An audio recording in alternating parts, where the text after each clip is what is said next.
வணக்கம். மந்திரங்கள் என்பது ஆன்மீக ஆற்றல் நிறைந்த ஒலிகளின் சேர்க்கை. இவை யாராலும் உருவாக்கப்படவில்லை, மாறாக ரிஷிகளுடைய ஆழ்ந்த தவத்தில் வெளிப்பட்டவையாக இருக்கின்றன. ரிக்வேதத்தினுடைய 3வது மந்திரமாக இருக்கின்ற இந்த காயத்ரி மந்திரம் மிகவும் பழமை வாய்ந்ததும் புகழ் வாய்ந்ததும் பிரபலமான மந்திரமாகவும் இருக்கின்றது. இது ராஜரிஷி விஸ்வாமித்ர மகரிஷிக்கு வழிபட்ட மந்திரமாக இருக்கின்றது. பொதுவாக மந்திரங்கள் மன அமைதியை ஏற்படுத்தி மன ஒருமைப்பாட்டுக்கு நமக்கு வழிவகுக்கின்றது. அதே நேரம் அதனுடைய கருத்துக்கள் எம்மை பற்றியும் இந்த உலகத்தை பற்றியும் ஒரு தெளிவான புரிதலை நமக்கு ஏற்படுத்துகின்றது.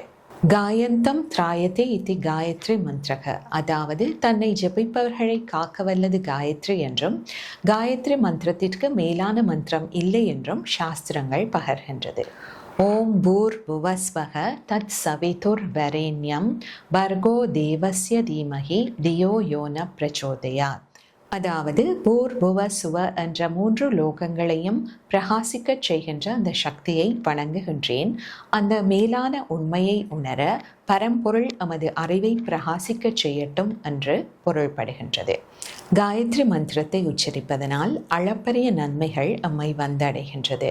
எமது உடல் மனம் உற்சாகமடையும், மன ஒருமைப்பாடு அதிகரிக்கும், எமது சிந்தனை சக்தி அதிகரிக்கும், எமது மனதை பலப்படுத்தி ஆரோக்கியத்தை அதிகரிக்கும், ஆபத்துகளிலிருந்தும் எம்மை காக்க வல்லதாக இந்த காயத்ரி மந்திரம் இருக்கின்றது.